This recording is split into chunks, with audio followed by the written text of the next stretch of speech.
Move on to the important subject of Jewish refugees from the Middle East and North Africa, and I call upon Theresa Villiers to move the motion. Thank you.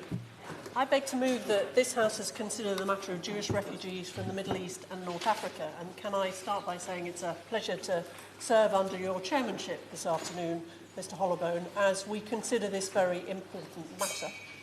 In 1945, 856,000 Jewish people lived in the Middle East, North Africa and the Gulf region.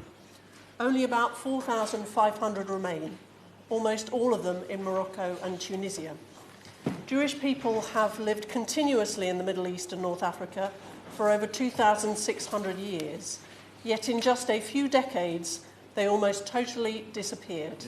Thousands were expelled or fled from their home countries in fear. Around 850,000 were forced out or felt they had to leave following the UN decision to partition Palestine in 1947. Age-old communities with roots dating back millennia were gone. It was the largest exodus of non-Muslims from the Middle East until the movement of Christians from Iraq after 2003. Between 1948 and 1972, pogroms and violent attacks were perpetrated in every Arab country against their Jewish residents. The ethnic cleansing of thousands of Jewish people from the Arab world in the mid-20th century was described by the journalist Tom Gross as, quote, systematic, absolute, and unprovoked. There were 38,000 Jews, for example, living in western Libya before 1945. Now there are none.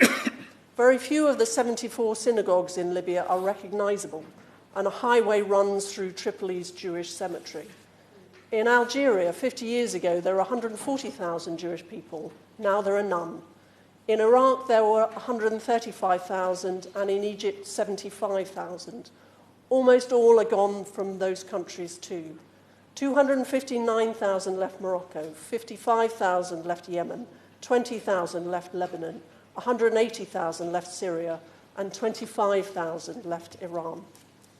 What happened amounted to the near total extinction of an ancient civilization.